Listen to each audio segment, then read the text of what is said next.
ನಮಸ್ಕಾರ. Info with Swati ಚಾನೆಲ್ಗೆ ಎಲ್ರಿಗೂ ಆತ್ಮೀಯವಾದ ಸುಸ್ವಾಗತ. ಸೊ ನಿಮಗೆ ಗೊತ್ತಿರೋ ಹಾಗೆ 6 ಗ್ಯಾರಂಟಿ ಯೋಜನೆಗಳು ಈಗ ಬಂದಿರುವಂತದ್ದು. ಸೊ 5 ಗ್ಯಾರಂಟಿ ನಿಮಗೆ ಆಲ್ರೆಡಿ ಗೊತ್ತಿದೆ. ಗೃಹಲಕ್ಷ್ಮಿ, ಗೃಹ ಜ್ಯೋತಿ, ಅನ್ನಭಾಗ್ಯ, ಯುವ ನಿಧಿ, ಶಕ್ತಿ ಯೋಜನೆ. ಇದರ ಜೊತೆಗೆ ಇದು ಶಕ್ತಿ ಯೋಜನೆಗೆ ಇನ್ಕ್ಲೂಡೆಡ್ ಅಂತ ಹೇಳ್ಬೋದು. ಬಟ್ ಏನಂದ್ರೆ ಹೊಸ ಸರ್ಕಾರ ಬಂದ್ಮೇಲೆ ಇದನ್ನ ಸಪರೇಟ್ ಯೋಜನೆ ಅಂತ ಕನ್ಸಿಡರ್ ಮಾಡ್ತಾ ಇದ್ದಾರೆ. ಸೊ ಏನು ಅಂತ ಅಂದ್ರೆ ನಿಮ್ಗೆ ಗೊತ್ತು, ಆಲ್ರೆಡಿ ಅನೌನ್ಸ್ ಮಾಡಿ 3 ದಿನ ಆಗೋಗಿದೆ. ಸೊ ಗೊತ್ತಿಲ್ಲ ಅನ್ನೋರು ತಿಳ್ಕೊಳ್ಳಿ ಅಂತ ಹೇಳಿ ಈ ವಿಡಿಯೋದಲ್ಲಿ ಕೆಲವೊಂದಷ್ಟು ವಿಚಾರಗಳನ್ನ ಮಾತಾಡ್ತಾ ಹೋಗ್ತೀನಿ. ಅಫ್ಕೋರ್ಸ್ ಗೃಹಲಕ್ಷ್ಮಿ ಬಗ್ಗೆ ಮಾತಾಡ್ತೀನಿ. ಚಾನೆಲ್ ಸಬ್ಸ್ಕ್ರೈಬ್ ಮಾಡ್ಕೊಂಡು ವಿಡಿಯೋನ ಕಂಟಿನ್ಯೂಸ್ ಆಗಿ ವಾಚ್ ಮಾಡಿ, ಸ್ಕಿಪ್ ಮಾಡಕ್ ಹೋಗ್ಬಿಡಿ. ಯಾಕಂದ್ರೆ ಅರ್ಧಂಬರ್ಧ ವಿಷಯ ತಿಳ್ಕೊಂಡ್ರೆ ನಿಮ್ಗೂ ಕನ್ಫ್ಯೂಷನ್ಸ್ ಆಗುತ್ತೆ ಅನ್ನೋ ಉದ್ದೇಶದಿಂದ ಹೇಳೋದು. ಸೊ ಇವಾಗ 6ನೇ ಗ್ಯಾರಂಟಿ ಯಾವುದು ಅಂತ ಕೇಳಿದ್ರೆ, ಕಾಲೇಜ್ ಮಕ್ಕಳಿಗೆ, ಸ್ಕೂಲ್ ಮಕ್ಕಳಿಗೆ ಬಸ್ಸಲ್ಲಿ ಪ್ರಯಾಣನ ಉಚಿತ ಅಂತ ಹೇಳ್ಬಿಟ್ಟು ಸಿಎಂ ಆಗ್ತಾ ಇದ್ದಂಗೆನೆ ಅನೌನ್ಸ್ಮೆಂಟ್ ನ ಮಾಡಿದ್ರು. ಸೊ ಡಿ.ಕೆ.ಶಿ ಅವರು ಬರ್ತಾ ಇದ್ದಂಗೆನೆ ಇವಾಗ ಶಾಲಾ ಮಕ್ಕಳಿಗೆ ಮತ್ತೆ ಕಾಲೇಜ್ ಮಕ್ಕಳಿಗೆ ಬಸ್ ಫ್ರೀ ಅಂತ ಹೇಳಿ ಅನೌನ್ಸ್ಮೆಂಟ್ ಮಾಡಿದ್ದಾರೆ. ಕೆಎಸ್ಆರ್ಟಿಸಿ, ಬಿಎಂಟಿಸಿ ಎಲ್ಲಾದ್ರಲ್ಲೂ ಮಕ್ಕಳು ಓಡಾಡಬಹುದು. ಆದ್ರೆ ಏನಂದ್ರೆ ನಿಮ್ದು ಕಾಲೇಜ್ದು, ಸ್ಕೂಲ್ದು ID ಕಾರ್ಡ್ ನ ತೋರಿಸ್ಬಿಟ್ಟು ಮಾಡಬೇಕು, ಓಡಾಡ್ಕೋಬಹುದು. ಓಕೆನಾ? ಸೊ ಇದು ಕಾಲೇಜ್ ಮಕ್ಕಳಿಗೆ, ಸ್ಕೂಲ್ ಮಕ್ಕಳಿಗೆ ಸೀಮಿತವಾಗಿರುತ್ತೆ.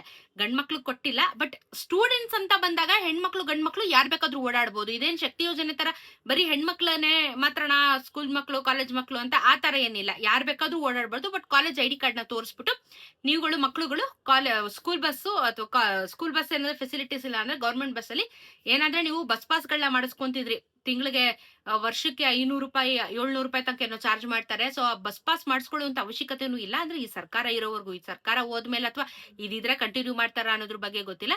ಫಾರ್ ನೌ ಇವಾಗ ಸ್ಕೂಲ್ ಮಕ್ಕಳಿಗೆ, ಶಾಲಾ ಮಕ್ಕಳಿಗೆ ಉಚಿತವಾಗಿ ಬಸ್ ಪ್ರಯಾಣ ಕೊಟ್ಟಿದ್ದಾರೆ. ಹೆಣ್ಮಕ್ಳು, ಗಂಡ್ ಮಕ್ಳು ಇಬ್ರು ಇದನ್ನ ಯೂಸ್ ಮಾಡ್ಕೋಬಹುದು.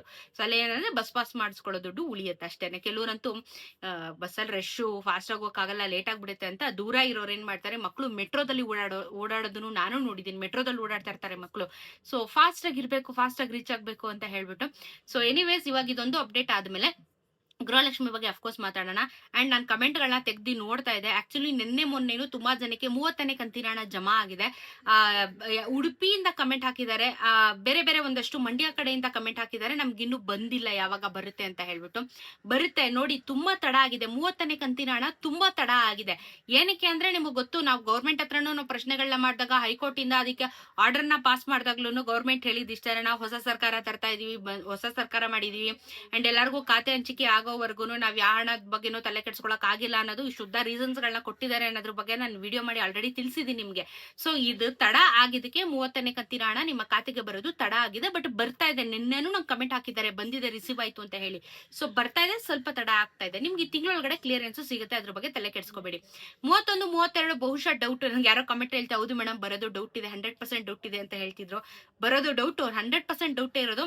ಸೊ 30ವರೆಗೂ ಯಾರ್ಯಾರಿಗೆ ಬರಬೇಕು ನೀವುಗಳು ಅಕೌಂಟಿಗೆ ಹಾಕಿಸ್ಕೊಂಡು ಸೈಲೆಂಟ್ ಆಗಿರಿ. ಯಾಕಂದ್ರೆ 31 ನಾವು ಎಕ್ಸ್ಪೆಕ್ಟ್ ಮಾಡಕ್ ಆಗಲ್ಲ. ನನಗೂ ಬರಲ್ಲ, ನಿಮ್ಗೂ ಬರಲ್ಲ, ಎಲ್ಲರಿಗೂ ಕಾಮನ್ ಇದು. ಯಾಕಂದ್ರೆ ಹೇಳಿದ್ರಲ್ಲ, ಹೊಸ ಸರ್ಕಾರ ಮತ್ತೆ ಪರಿಶೀಲನೆ ಮಾಡ್ತಾ ಇದೀವಿ ನಾವು, ಅದು ಇದು ಅಂತ ಹೇಳಿ ಒಂದಷ್ಟು ರೀಸನ್ಸ್ ಗಳನ್ನ ಕೊಟ್ಟಿರೋದನ್ನ ನೋಡಿದೀರಾ. ಸೊ ಸಮಸ್ಯೆ ಆಗ್ತಾ ಇದೆ.